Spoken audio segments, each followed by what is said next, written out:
আজ আমরা তাদেরকে কেন ঘৃণা করি, তাদের সঙ্গে কেন উঠা বসা করি না, তাদের সঙ্গে এত দূরত্ব কেন? তার মূল হচ্ছে এই কিতাব। এরকম আরো কয়েকটি কিতাব, আমি শুধু একটা কিতাব থেকে তাদের মুখোশ উন্মোচন করি, শেষে বলতে বাধ্য হবেন, শোনো এই সমস্ত কিতাবকে আগুন দিয়ে পুড়িয়ে দাও, আর যত জঘন্য অপবাদ দিয়ে রেখেছো আমার নবী মুস্তাফাকে, তওবা করে ফিরে আসো, সিনাতে জড়িয়ে নাও, তওবা করে ফিরে আসো, সিনাতে জড়িয়ে নেব। আর যদি আমার নবী মুস্তাফার এই সমস্ত কথা বলে যদি ওয়াটল থাকো, একজন রিকশা চালকের মধ্যে তার হৃদয়ের মধ্যে আমার নবীর মহব্বত যদি থাকে, আমরা তাকে সিনাতে জড়িয়ে মাথার তাজ বানিয়ে রাখবো।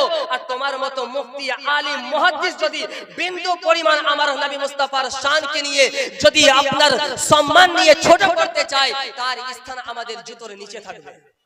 সুবহানাল্লাহ।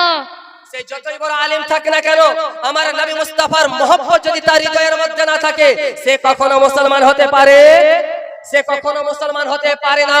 আর যেই ব্যক্তি মুসলমান হতে পারে না, তাদের সাথে আমাদের কোনো সম্পর্ক থাকতে পারে না। নিজেকে শিয়া বলে, কেউ নিজেকে খারজি বলে, সবাই এক বাক্যে যতগুলো দল রয়েছে সবাই নিজেকে বলে আমরা সঠিক পথে রয়েছি, আমরা সঠিক পথে রয়েছে।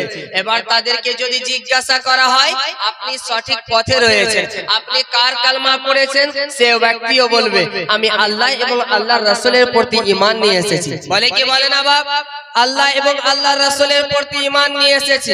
আচ্ছা বলেন তো, আপনারা আমাকে ডেকেছেন আমার কাছে আলোচনা শোনার জন্য, তাই না? আমাকে শিক্ষিত মনে করে নাকি অশিক্ষিত মনে করে? শিক্ষিত মনে করে, তাই তো? আচ্ছা, আমার নবীকে মহান আল্লাহ তাবারক ওয়া তাআলা পৃথিবীর মাঝে পাঠিয়েছেন কিসের জন্য? আমাদেরকে শিক্ষা দেওয়ার জন্য। তো যিনি শিক্ষা দিতে আসবেন তিনি জ্ঞানী হবেন কি হবেন না বাপ? তিনি লিখতে পড়তে জানবে কি জানবে না? তো যাদেরা নিজের জবানে বলে আমি মুহাম্মাদুর রাসূলুল্লাহর উম্মত, এবার জিজ্ঞাসা করা হলো বাবা আপনি মুহাম্মাদুর রাসূলুল্লাহকে নবী মনে করেন, তাহলে বলেন তো আপনার নবী পড়ালেখা জানে কি জানে না? তো যাদের দাবি হলো আমার নবী লিখতে জানতেন না, যাদের দাবি হলো আমার নবী পড়তে জানতেন না, আমার নবী আলিফ বা তা সা জানতেন না, যাদের দাবি হলো আমার নবী মুস্তাফা গায়বের সংবাদদাতা জানে না, সেই ব্যক্তি কখনো আমার নবীর উম্মত হতে পারে না।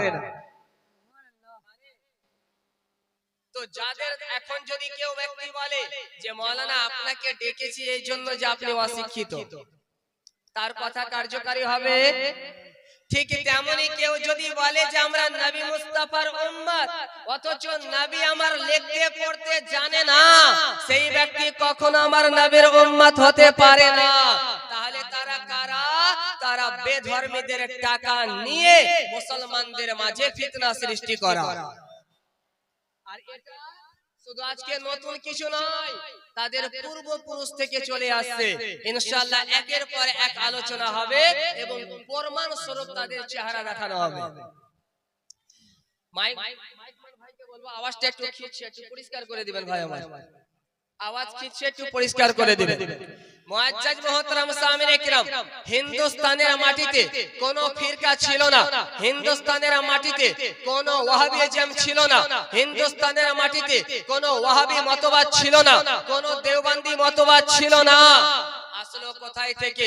মুআজ্জাজ মুহতারাম সামিনে কিরাম, আপনার আরবের মাটিতে ইবনে আব্দুল ওয়াহাব নজদি সর্বপ্রথম একটি কিতাব লিখলো, যেই কিতাবের নাম হচ্ছে কিতাবুত তাওহীদ।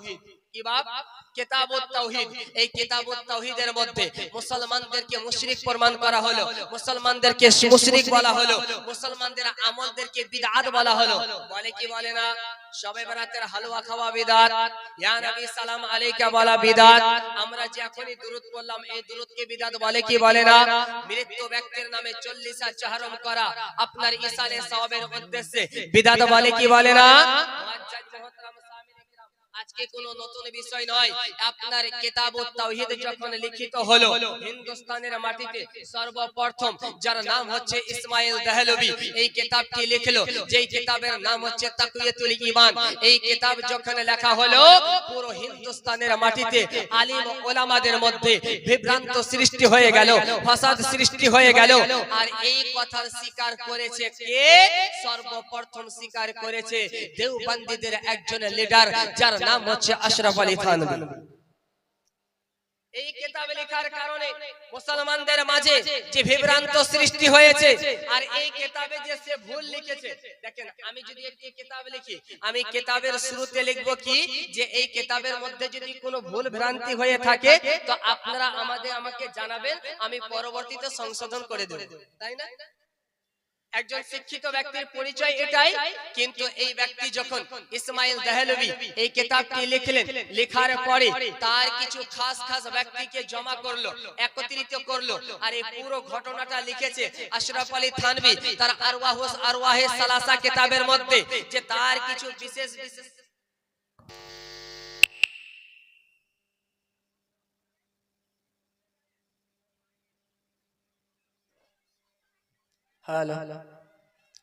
তার সমস্ত ব্যক্তিকে ডাকা হলো। ডাকার পরে বলছে, শোনো, আমার এই কিতাবের মধ্যে শিরকে জালিকে, শিরকে খাফিকে, শিরকে জালি লিখে দিয়েছি। অর্থাৎ ছোট ছোট শিরককে আমি বড় শিরক করে ফেলেছি। অর্থাৎ নিজে স্বীকার করছে আমি ভুল করে ফেলেছি। কিন্তু আমি এখন যাব হজে, হজ করে আসার পরে আবার জিহাদ করব। এরকম করতে করতে আমি কিতাব তো আর সংশোধন করতে পারছি না। তবে আমার দীর্ঘ বিশ্বাস মানুষরা এক অপরের সঙ্গে লড়াই যুদ্ধ করতে থাকবে, করতে করতে এক সময় ঠিক হয়ে যাবে। উদ্দেশ্য দেখছেন? উদ্দেশ্য কি? যে মানুষ আমার কিতাব পড়বে, ভুল দেখবে, নিজেদের মধ্যে লড়াই করবে, লড়াই করতে করতে যখন না পেরে উঠতে পারবে, কতদিন লড়বো রে ভাই? আপনাকে আপনি ভুল করেছেন, আপনি মানছেন না, আপনাকে বোঝাচ্ছি, আমি মানবো না, আপনাকে বোঝাচ্ছি, আমি মানবো না। তাকে কতদিন বোঝাতে যাবে? এই যা পারছে তা করুক, শেষে এটাই বলবেন। তো বলছে এক পরে বুঝাতে ঝগড়া করতে করতে এক পর্যায়ে এসে তারা নিজেরাই কি করবে? ঠিক হয়ে যাবে, তখন আমার সফলতা হয়ে যাবে। তো তাদের পূর্বপুরুষেরা আগে থেকে কি করেছে? সিদ্ধান্ত নিয়ে নিয়েছে যে আমাদের কাজ হচ্ছে মানুষের মাঝে ফিতনা ছড়ানো। হচ্ছে কি হচ্ছে না বাপ? যুগ ধরে চলে আসছেন আহলে সুন্নাত ওয়াল জামাতে একই ক্যাটাগরিতে থেকে থাকার পরে হঠাৎ করে একজন ব্যক্তি, না আছে তার কাছে শরীয়তের জ্ঞান, না আছে কোরআনের জ্ঞান, না আছে হাদিসের জ্ঞান, না আছে ফিকার জ্ঞান, এসে বলতে লাগলো এই সমস্ত আমল যারা করছে সব বিদআত। বলে কি বলে না? মুআজ্জাজ মুহতারাম সামিল ইকরাম, আসুন এই কিতাবের মধ্যে কি এমন হয়েছিল যার কারণে আপনার ফিতনা ফাসাদ সৃষ্টি হয়েছিল, জানার দরকার আছে না নেই? মুআজ্জাজ মুহতারাম সামিল ইকরাম, এই কিতাবের নাম হচ্ছে তাকওয়াতুল ঈমান। তাকওয়াতুল ঈমান আপনার প্রকাশ হয়েছে মাকতাবাতুস সালাফিয়া থেকে। এই কিতাবের 35 নম্বর পৃষ্ঠায় বলছে, শুনেন, हर मखलूक छोटा हो या बड़ा अल्लाह के आगे, अल्लाह की शान के आगे चमार से भी जलील है। আল্লাহ তাবারক ওয়া তাআলার সৃষ্টি ছোট হোক কিংবা বড়, অর্থাৎ নবী হোক কিংবা সাধারণ মানুষ, আল্লাহ রাব্বুল আলামিনের নিকটে চামারের চাইতে জঘন্য। মহব্বতে বলেন আল্লাহু আকবার। মুস্তাফার শানকে চামারের চাইতে নিকৃষ্ট মনে করে, বলেন সেই ব্যক্তি কখনো মুসলমান হতে পারে? আর এই কিতাবটি হচ্ছে দেওবন্দীদের কিতাব, যারা এখন বলে যে ইয়া নবী সালাম আলাইকা বলা বিদআত, আর নিজেকে পাক্কা মুসলমান দাবি করে। তাদের ইমাম বলছে আমার নবীর শান হলো চামারের চাইতেও কম, চামারের চাইতেও জঘন্য। মহান আল্লাহ তাবারক ওয়া তাআলা আমার নবী মুস্তাফা সম্পর্কে বলছেন, ওয়া রাফা'না লাকা যিকরাক, ইয়া আমার হাবিব, আপনার জিকিরকে, আপনার বুলন্দ আপনার জিকিরকে আমি উচ্চ মর্যাদায় ভূষিত করে দিয়েছি। হে মুআজ্জাজ মুহতারাম সামিন ইকরাম, মহান আল্লাহ তাবারক ওয়া তাআলা আমার নবী মুস্তাফার শানকে বাড়িয়ে দিয়েছেন। আর এই 26 ব্যক্তি বলে আমার নবী মুস্তাফার শান নাকি চামারের চাইতে জঘন্য। মুআজ্জাজ মুহতারাম সামিনে কিরাম, আসুন আমার নবী করিম সাল্লাল্লাহু তাআলা আলাইহি ওয়াসাল্লাম সম্পর্কে আরো কি জঘন্যত মতবাদ বলে গিয়েছেন। আরে ভাই, আমরা বলি যে ওয়াহাবিদের নিকটে খাওয়া যাবে না, তাদের বাড়িতে খাওয়া যাবে না। কেন যাবে না? আমার কথা কি আপনারা বুঝতে পারছেন? আমার দিকে কর্ণপাত করবেন, একটু আমার দিকে ধ্যান দিবেন বাপ। আজ আমরা বলি যে কোন ওয়াহাবির বাড়িতে খাওয়া যাবে না, তার মেয়ের সাথে বিবাহ করা যাবে না, নিজের ছেলেকে বিবাহ দেওয়া যাবে না। কেন? একটু সিনাতে হাত রেখে বলবেন, আপনার বাবাকে কেউ ব্যক্তি যদি বলে যে তোমার বাবা তো মূর্খ, আচ্ছা বলেন তো তার সঙ্গে সম্পর্ক থাকবে? ধরে নেন আমাদের সবাই কি নামাজি? কথা বলবেন, সবাই কি নামাজি? নামাজ না পড়লে আল্লাহ জান্নাতে দিবে না জাহান্নামে? সাজা আছে না নেই? কথা বলতে হবে বাপ। কেউ ব্যক্তি যদি নামাজ না পড়ে আল্লাহ রাব্বুল আলামিন জাহান্নামে দিবে কি দিবে না? এখন আমার মতো আলেম যদি এসে বলে আপনাদের কেউ না কেউ ইন্তিকাল করেছে, তারা তো নামাজ পড়েনি, রোজা রাখেনি, মাওলা গো তারা তো নামাজ পড়েনি, রোজা রাখেনি, আল্লাহ তাকে জাহান্নামে দিও, আচ্ছা বলেন তো আমার প্রতি শ্রদ্ধা থাকবে? কথা বলতে হবে বাপ। যেহেতু আমি দোয়া করছি আল্লাহ তাকে জাহান্নামে দিও, সে আমি যতই ভালো আলেম থাকি না কেন, আপনার সাথে আমার যতই সম্পর্ক ভালো থাক না কেন, আমাকে শ্রদ্ধা করবেন না কেন?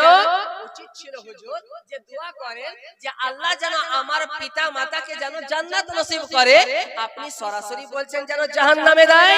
হে মুআজ্জাজ মুহতারাম সামিনে কিরাম, আপনার বাবা কে মহান আল্লাহ তাবারাক ওয়া তাআলা জান্নাতে দিবেন কি দিবেন না তার কোনো গ্যারান্টি নেই, কিন্তু আমার বাবা আপনার বাবার চাইতে শত গুণ আমার রাসূলে কায়নাত সাল্লাল্লাহু আলাইহি ওয়াসাল্লামের পিতা মাতা দামি কিনা?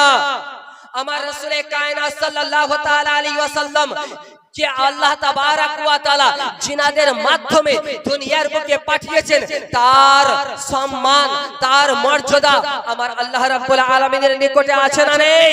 যেই ব্যক্তি বলে আমার নবী মুস্তাফার পিতা মাতা জাহান্নামী, আচ্ছা বলেন তো আজকে আমার পিতা মাতাকে কেউ জাহান্নামী বললে তার সাথে যদি সম্পর্ক না থাকতে পারে, আমার নবী মুস্তাফার পিতা মাতাকে জাহান্নামী বললে তার সাথে কি করে সম্পর্ক থাকতে পারে?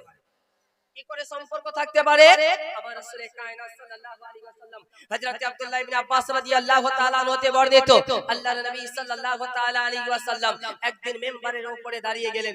কেন মিম্বারের উপরে দাঁড়িয়ে গেলেন?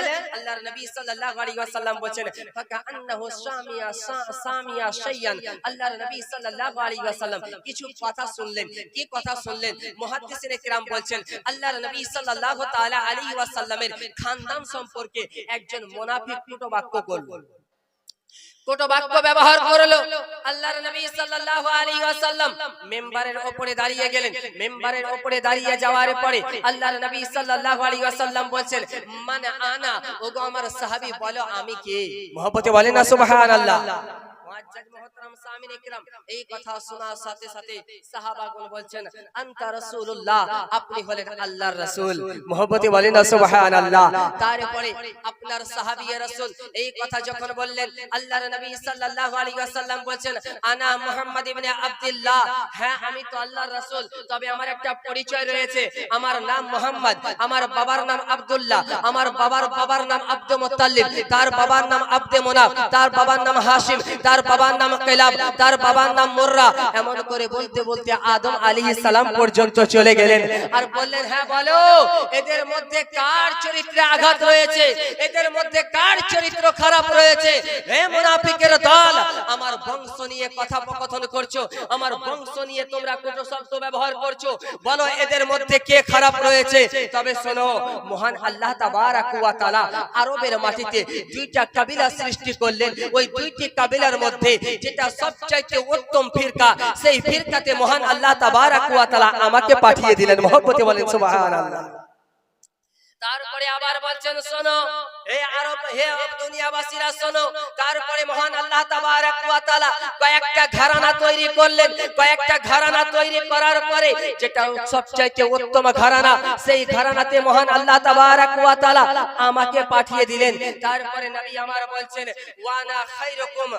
ওয়ানা খায়রুকুম নাফসান ওয়ানা খায়রুকুম আবান ওয়া আনা খায়রুকুম নাফসান, আমি তোমাদের নিকটে সব চাইতে অতি উত্তম, ব্যক্তিগত চাইতে অতি উত্তম, আমি তোমাদের নিকটে ঘরানা চাইতে অতি উত্তম। আর ইমামে বাইহাকী রাহমাতুল্লাহি তাআলা আলাইহির বর্ণনায় রয়েছে যে আমার পিতা তোমাদের সবার পিতার চাইতে উত্তম। মহব্বতে বলেন সুবহানাল্লাহ। আমার নবী বলছেন আমার পিতা তোমাদের সবার পিতার চাইতে উত্তম। আর নবী আমার বলছেন আল্লাহ তাবারক ওয়া তাআলা পবিত্র কোরআনে বলছেন ইন্নামাল মুশরিকুনা নাজাসুন, মুশরিক হচ্ছে অপবিত্র। যারা আমার নবী মুস্তাফার পিতা মাতাকে অপবিত্র বলছে, আমার নবী মুস্তাফার পিতা মাতাকে মুশরিক বলছে, আর এইদিকে নবী আমার বলছেন তোমাদের পিতা আমাদের সবার পিতার চাইতে, আমাদের সবার পিতার চাইতে আমার নবীর পিতা উত্তম। তাহলে বোঝা গেল আমার নবী মুস্তাফার পিতা মাতা শুধু মুমিন ছিলেন না, বরং সমস্ত মুমিনের চাইতে অতি উত্তম ছিলেন। মুআজ্জাজ মুহতারাম সামিনে কিরাম, আল্লাহর নবী সাল্লাল্লাহু তাআলা আলাইহি ওয়াসাল্লাম সম্পর্কে আজ আমরা তাদেরকে কেন ঘৃণা করি, তাদের সঙ্গে কেন উঠা বসা করি না, তাদের সঙ্গে এত দূরত্ব কেন? তার মূল হচ্ছে এই কিতাব। এরকম আরো কয়েকটি কিতাব, আমি শুধু একটা কিতাব থেকে তাদের মুখোশ উন্মোচন করি, শেষে বলতে বাধ্য হবেন শোনো এই সমস্ত কিতাবকে আগুন দিয়ে পুড়িয়ে দাও, আর যত জঘন্য অপবাদ দিয়ে রেখেছো আমার নবী মুস্তাফাকে, তওবা করে ফিরে আসো, সিনাতে জড়িয়ে নাও, তওবা করে ফিরে আসো, সিনাতে জড়িয়ে নেব। আর যদি আমার নবী মুস্তাফার এই সমস্ত কথা বলে যদি অটল থাকো, একজন রিকশা চালকের মধ্যে তার হৃদয়ের মধ্যে আমার নবীর মহব্বত যদি থাকে, আমরা তাকে সিনাতে জড়িয়ে মাথার তাজ বানিয়ে রাখবো। আর তোমার মতো মুফতি আলিম মুহাদ্দিস যদি বিন্দু পরিমাণ আমার নবী মুস্তাফার শানকে নিয়ে যদি আপনার সম্মান নিয়ে ছোট করতে চায়, তার স্থান আমাদের জুতোর নিচে থাকবে। সুবহানাল্লাহ। সে যতই বড় আলেম থাকে না কেন, আমার নবী মুস্তাফার মহব্বত যদি তার হৃদয়ের মধ্যে না থাকে, সে কখনো মুসলমান হতে পারে, সে কখনো মুসলমান হতে পারে না। আর যেই ব্যক্তি মুসলমান হতে পারে না, তাদের সাথে আমাদের কোনো সম্পর্ক থাকতে পারে না। মুআজ্জাজ মুহতারাম সামিনে কিরাম, আসলে কত জঘন্যতম কথা বলে, যেখানে আমার নবী মুস্তাফা বলছেন আমার পরে আর কোন নবী নেই। আমার নবী মুস্তাফা বলছেন আনা খাতিমুন নবিয়িন, আমি সর্বশেষ নবী, আমার পরে কোন নবী হবে না। কিন্তু মুআজ্জাজ মুহতারাম সামিনে কিরাম কি বলছেন শুনেন, এই কিতাবের আপনার 55 নম্বর পৃষ্ঠার মধ্যে বলছেন কি আল্লাহ উস শহনशाह की तो ये शान है, অর্থাৎ আল্লাহ তাবারক ওয়া তাআলার তো শান এটা, এক আন में एक हुक्म में एक हुक्म, कौन से चाहे तो करोड़ों नबी वली जिन फरिश्ते जिब्राइल और मोहम्मद रसूलुल्लाह के बराबर पैदा कर डाले। আল্লাহ তাবারক ওয়া তাআলার তো শান এটাই যে উনি যদি চায় সেকেন্ডের মধ্যে কোটি কোটি নবী ওলি সৃষ্টি করতে পারেন। এত তো ঠিক ছিল, বলছে আমার নবী মুস্তাফার সমতুল্য কাউকে সৃষ্টি করতে পারে। জোরে বলেন নাউজুবিল্লাহ। সুবহানাল্লাহ। যেখানে আমার আল্লাহ তাবারক ওয়া তাআলা বলে দিয়েছেন যে আমি আখেরি নবীকে সৃষ্টি করে নবুয়তের মোহরকে বন্ধ করে দিয়েছি, আমি আর কোন নবী সৃষ্টি করব না। যেখানে আমার আল্লাহ রাব্বুল আলামিন সারা কায়নাতকে জানিয়ে দিয়েছেন আমার নবীর পরে আর কোন নবী হবে না, তো আরে বেটা কি দরকার ছিল এই কিতাবে লেখার? শুধু এতটাই ক্ষান্ত হয়ে যায়নি, বরং আরেকটি কিতাবে লিখছে যে নবী মুহাম্মদ রাসূলুল্লাহর পরে কোন আর যদি নবী চলে আসে, তবুও নবী মুস্তাফার আখেরি নবীতে কোনো পার্থক্য থাকবে না। জোরে বলো নাউজুবিল্লাহ। মির্জা গোলাম আহমদ কাদিয়ানী যখন নিজেকে নবী দাবি করেছিল, সে তখন দলিল দিয়েছিল কি যে দেওবন্দীদের মাওলানারা বলেছে যে মুহাম্মদ রাসূলুল্লাহর পরে আবার কেউ যদি নবী চলে আসে তো আখেরি নবীতে কোনো পার্থক্য হবে না, এই জন্য আমরা নবুয়ত দাবি করেছি, এতে কোনো পার্থক্য থাকবে না। মুআজ্জাজ মুহতারাম সামিনে কিরাম, তাহলে বেধর্মীদেরকে সুযোগ করে দিচ্ছে কারা? এই সমস্ত নামধারী দেওবন্দি আহলে হাদিসেরা। মুআজ্জাজ মুহতারাম সামিনে কিরাম, আসুন তারপরে কত জঘন্যতম আরো কথা বলেছে শুনেন। বলছে জিসকা নাম, এই কিতাবে তাকওয়াতুল ঈমানের 68 নম্বর পৃষ্ঠার মধ্যে বলছেন জিসকা নাম মোহাম্মদ আর আলী है वो किसी चीज का मालिक व मुख्तार नहीं है। জোরে বলো নাউজুবিল্লাহ। অর্থাৎ যার নাম হচ্ছে মোহাম্মদ এবং আলী, সে কোন জিনিসের মালিক হতে পারে না। অর্থাৎ আমার নবী মুস্তাফার নাম কি? জোরে বলেন। আমার নবী মুস্তাফার নাম মুহাম্মাদুর রাসূলুল্লাহ সাল্লাল্লাহু তাআলা আলাইহি ওয়াসাল্লাম। আমার নবীকে কেন্দ্র করে বলছেন যার নাম মুহাম্মদ সে কোন জিনিসের মালিক হতে পারে না। অথচ আমার নবী মুস্তাফা কি বলছেন, আমার আল্লাহ কি বলছেন, ওয়ামা আতাকুমুর রাসূলু ফাখুযুহু।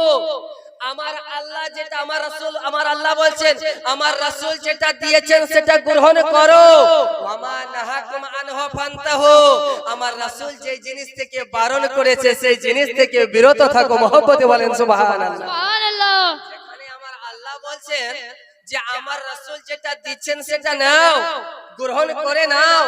আমার আল্লাহ আমার মুহাম্মাদুর রাসূলুল্লাহকে মালিক বানাচ্ছেন, আর এই ব্যক্তি বলছে কোন মালিকে মুখতার হতে পারে না।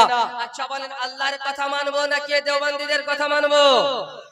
এবার আমার নবী কি বলছেন শুনেন, রোজা অবস্থায় খাওয়া দাওয়া করা যাবে, স্ত্রীর সাথে মিলন করা যাবে। এক সাহাবী রাসূল রোজা অবস্থায় দিনের বেলা নিজের স্ত্রীর সাথে মিলন করে ফেলেছে, সাথে সাথে আমার নবী মুস্তাফার নিকটে এসেছে। খুব গভীর মনোযোগ দিয়ে শুনবেন বাবাজিরা, ভাইরা আমার। আসার পরে আরজ করছেন, ইয়া রাসূলুল্লাহ, ইয়া হাবিবাল্লাহ, রোজা অবস্থায় আমার স্ত্রীর সাথে আমি চলে গিয়েছি, ইয়া রাসূলুল্লাহ করণীয় কি? আমার নবী বলছেন যাও আল্লাহ রাব্বুল আলামিনের বিধান একটা গোলাম আজাদ করো। ইয়া রাসূলুল্লাহ, ইয়া হাবিবাল্লাহ, আমি নিজে তো গোলাম, আমি গোলাম কোথায় পাবো যে আজাদ করব? আমার নবী বলছেন এ মুহাম্মদ, এ সাহাবী রাসূল, যাও 60টা মিসকিনকে লাগাতার 2 মাস রোজা রাখো। 2 মাস রোজা রাখো। ইয়া রাসূলুল্লাহ, ইয়া হাবিবাল্লাহ, একটা রাখতে পারলাম না, ভেঙে দিলাম, জেনে শুনে ভেঙে দিলাম। ইয়া রাসূলুল্লাহ, 2টা কেমন করে 2 মাস লাগাতার কেমন করে রাখবো? মা বোনেরা আপনারাও গভীর মনোযোগ দিয়ে শুনবেন, আপনারাও গভীর মনোযোগ দিয়ে শুনবেন।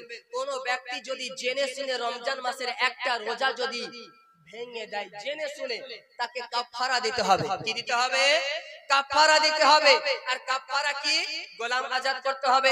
এখন তো আমাদের দেশে গোলাম চলে না, তাহলে কি করতে হবে? লাগাতার 2 মাস রোজা রাখতে হবে। লাগাতার 2 মাস রোজা রাখা যদি সম্ভব না হয়, 60টা মিসকিনকে 2 বেলা পেট ভর্তি খাবার দিতে হবে। মুআজ্জাজ মুহতারাম সামিনে কিরাম, ইয়া রাসূলুল্লাহ, ইয়া হাবিবাল্লাহ, 2 মাস লাগাতার রোজা রাখতে পারবো না, এই সক্ষম এই ক্ষমতা আমার নেই। আল্লাহর নবী সাল্লাল্লাহু আলাইহি ওয়াসাল্লাম বললেন তাহলে যাও 60টা মিসকিনকে 2 টাইম পেট ভর্তি খাবার খাওয়াবে। ইয়া রাসূলুল্লাহ, ইয়া হাবিবাল্লাহ, এই সামর্থ্য আমার নেই। নবী আমার বলছেন পাশে বসে যাও। মহব্বতে বলেন না সুবহানাল্লাহ। সুবহানাল্লাহ। সাহাবী আসলেন, আসার পরে কিছু খেজুর নিয়ে আসলেন, খেজুর আমার নবী মুস্তাফাকে তোহফা দিলেন। আমার নবী মুস্তাফা তোহফা নেওয়ার পরে বলছেন আমার ওই সাহাবীকে যার রোজা ভেঙে গিয়েছে, আমার ওই সাহাবী কোথায় যার রোজা ভেঙে গিয়েছে? সাহাবী আসলেন, ইয়া রাসূলুল্লাহ, ইয়া হাবিবাল্লাহ, আমি এখানে রয়েছি। বলে যাও খেজুর নিয়ে যাও, এই আরবের মাটিতে মিসকিনদেরকে খাবার দিয়ে দিবে, মিসকিনদেরকে খাওয়িয়ে দিবে, তোমার রোজার কাফারা আদায় হয়ে যাবে। বলছে ইয়া রাসূলুল্লাহ, ইয়া হাবিবাল্লাহ, এই আরবের মাটিতে আমার চাইতে বড় মিসকিন আর কেউ নেই। আজকে আমাদের মতো আলেম যদি থাকতো আর এই ধরনের কথা বলতো তো আমরা বলতাম তুমি কি বলতে চাইছো রে বাবা, কাফারার স্বাদ, কাফারার সামান তুমি নিজেই খেয়ে নেবে আর তোমার কাফারা আদায় হয়ে যাবে, এটা কি করে হয়? আমার নবী মুস্তাফা বলছেন যাও তুমিও খেয়ে নাও, তোমার ছেলে মেয়েদেরকে খাওয়িয়ে দাও, তোমার কাফারা আদায় হয়ে যাবে। মহব্বতে বলেন না সুবহানাল্লাহ। সুবহানাল্লাহ। আমার আল্লাহ এই কথা বললেন, এই আমার হাবিব আমি তো বিধান রেখেছি কেউ যদি জেনে শুনে রমজান মাসে নিজের স্ত্রীর সাথে মিলন করে তাহলে তাকে কাফারা দিতে হবে। কাফারা কি? প্রথমে গোলাম আজাদ করতে হবে, যদি সমর্থ না থাকে তাহলে আপনার 2 মাস লাগাতার রোজা রাখতে হবে, যদি সমর্থ না থাকে তাহলে লাগাতার আপনার 60টা মিসকিনকে খাবার দিতে হবে। এরপরে আর কোনো অপশন নেই। এ মুহাম্মাদুর রাসূলুল্লাহ, এ আমার হাবিব, তুমি তৃতীয় অপশন কোথায় থেকে নিয়ে আসলেন? এই কথা বললেন না, বরঞ্চ কি বললেন? ওয়ালা সাউফা ইউতিকা রাব্বুকা ফাতারদা, এ আমার হাবিব আপনার ইচ্ছাতে আমি রাজি হয়ে গেলাম। মহব্বতে বলেন সুবহানাল্লাহ। সুবহানাল্লাহ। যেখানে আমার নবী মুস্তাফা আমার হাবিবকে রাজি করতে চাই সেখানে আপনার 2 টাকার আলেম বলে जिसका नाम मोहम्मद व अली है वो किसी चीज का मालिक व मुख्तार नहीं है। যার নাম মোহাম্মদ এবং আলী সে কোন জিনিসের মালিক হতে পারে না। বলুন যে সমাজে ফিতনা ছড়ায় ওই সমস্ত দেওবন্দি আলেমদের কথা মানবো নাকি আমার প্রিয় হাবিব সাল্লাল্লাহু আলাইহি ওয়াসাল্লামের কথা মানবো? সারা কায়নাতে কায়নাতের মানুষ যদি একদিকে চলে যায় আর আমার নবী মুস্তাফার হাদিস যদি একদিকে বলে, সারা কায়নাতের মানুষের কথাকে স্যান্ডেলের নিচে রাখতে হবে, আমার নবী মুস্তাফার কথাকে মাথার মগজ রাখতে হবে। সুবহানাল্লাহ। মুআজ্জাজ মুহতারাম সামিনে কিরাম, শুধু তাই নয়, হযরত রাবিয়া বিন কাব আমার নবী মুস্তাফাকে ওজুর পানি এনে দিতেন। মহব্বতে বলেন না সুবহানাল্লাহ। সুবহানাল্লাহ। জান্নাত দেওয়ার মালিক কে? বলুন, জান্নাত দেওয়ার মালিক কে? আল্লাহ। জাহান্নামে পাঠানোর মালিক কে? আল্লাহ। যারা বলে আমার নবী মুস্তাফার কোন জিনিসে মালিকানা থাকে না, কান পেতে শুনে যান, কিয়ামতের সকাল পর্যন্ত চ্যালেঞ্জ থাকলো, কোন বাপের বেটা যদি প্রমাণ করতে পারে যে আমার নবী মুস্তাফার কোন ক্ষমতা নেই, কোথাও আর যেতে হবে না, বসতে হবে এই জায়গাতেই, এই মাটিতেই, এই মাজলিসের মধ্যে। আপনার গ্রামে কোন বাপের বেটা যদি প্রমাণ করতে পারে যে আমার নবী মুস্তাফাকে মহান আল্লাহ তাবারাক ওয়া তাআলা কোন জিনিসের মালিক ও মুখতার বানায়নি, কিয়ামত পর্যন্ত আপনার সামনে কথা দিয়ে গেলাম, কোন বাপের বেটার ক্ষমতা হবে না এবং জাতির সামনে মুখ দেখাবো। সুবহানাল্লাহ। মুআজ্জাজ মুহতারাম সামিনে কিরাম, রাবিয়া বিন কাব ওজুর পানি এনে দিতেন। একদিন হযরত রাসূল কায়নাত সাল্লাল্লাহু আলাইহি ওয়াসাল্লাম বলেন, সাল ইয়া রাবিয়া, এ রাবিয়া আমার কাছে কিছু চাও। মহব্বতে বলেন না সুবহানাল্লাহ। সুবহানাল্লাহ। রাবিয়া আমার কাছে চাও। নবী আমার এই কথা বলছেন না যে তুমি এটা চাও, নবী মুস্তাফা কি বললেন? তুমি চাও, তুমি যা চাইবে আমি তোমাকে দেব। সাহাবী রাসূল হযরত রাবিয়া বিন কাব বলছেন, ইয়া রাসূলুল্লাহ, ইয়া হাবিবাল্লাহ, আমি আপনার সাথে জান্নাতে থাকতে চাই। মহব্বতে বলেন না সুবহানাল্লাহ। আজ এখন যদি আমি আপনাদেরকে বলি যে বাবাজিরা, ভাইরা আমার, আজকে আপনি আমার কাছে চান, আজকে আপনাদেরকে দেখে আমি অত্যন্ত খুশি, আপনারা চান আমি দেব, বেশক। তাহলে আমি যেই জিনিসের মালিক আমার আয়ত্তে রয়েছে ওটা যদি চান তা আমি আপনাকে দিতে পারবো। যদি বলেন হুজুর আপনার এই পোশাক আমাকে ভালো লাগছে, আপনি দেন, আমি দিতে পারবো, কারণ এই পোশাকের মালিক আমি, তাই না? আপনি যদি আমার মোবাইল চান তো আমি আপনাকে দিতে পারবো। এই যে কিতাবটি আপনাকে দেখাচ্ছি, আপনি যদি বলেন এই হুজুর কিতাবটি আমাকে লাগবে, আমি দিতে পারবো, কারণ এই কিতাবের মালিক আমি। আপনি যদি বলেন হুজুর আমাকে মুখ্যমন্ত্রী বানিয়ে দেন, পারবো? কেন? আমি আগে সারেন্ডার হয়ে যাব না ভাই, এই ক্ষমতা আমার নেই। তো নবী আমার বলছেন তুমি চাও, তো নবী মুস্তাফা সাল্লাল্লাহু আলাইহি ওয়াসাল্লামের সাহাবী বলছেন, ইয়া রাসূলুল্লাহ, আপনার সাথে জান্নাতে থাকতে চাই। নবী আমার এই কথা বললেন না, ও সাহাবী তুমি জান্নাত কেন পেতে চাও? জান্নাত তো দেনে ওয়ালা আল্লাহ, তুমি আমার কাছে কেন চাইছো? বরং নবী আমার বলছেন, রাবিয়া এতটুকুই চাও আর চাও না? রাবিয়া বলছেন, ইয়া রাসূলুল্লাহ, নামাজ আদায় করেছি জান্নাত পাওয়ার জন্য, ইয়া রাসূলুল্লাহ, রোজা রেখেছি জান্নাত পাওয়ার জন্য, ইয়া রাসূলুল্লাহ, সমস্ত ভালো আমল করি আল্লাহকে রাজি করার জন্য, আল্লাহকে রাজি করলে জান্নাত পেয়ে যাব। ইয়া রাসূলুল্লাহ, যখন মালিকে জান্নাত আমাকে ওয়াদা করে নিচ্ছে জান্নাতে আমি নবী মুস্তাফার নিকটে থাকব, তাহলে ইয়া রাসূলুল্লাহ পৃথিবীতে আর চাওয়া পাওয়ার কোনো দরকার নেই, আপনার সাথে জান্নাতে থাকতে পেলে রাবিয়া যথেষ্ট রয়েছে। সুবহানাল্লাহ। সামিনে কিরাম, আল্লাহর নবী সাল্লাল্লাহু তাআলা আলাইহি ওয়াসাল্লাম বলেন, উতিতু বিমাফাতিহি খাজাইনিল আরদি, মহান আল্লাহ তাবারাক ওয়া তাআলা সমস্ত জমিনের খাজানার মালিক আমি মুহাম্মদ রাসূলুল্লাহর হাতে দিয়ে দিয়েছি। সুবহানাল্লাহ। রাসূলে কায়নাত সাল্লাল্লাহু আলাইহি ওয়াসাল্লাম বলেন, সমস্ত জমিনের খাজানার চাবি আমি রাসূলের হাতে দিয়ে দিয়েছে। এখন কোন মোল্লা যদি বলে তাহলে কার কথা মানবেন?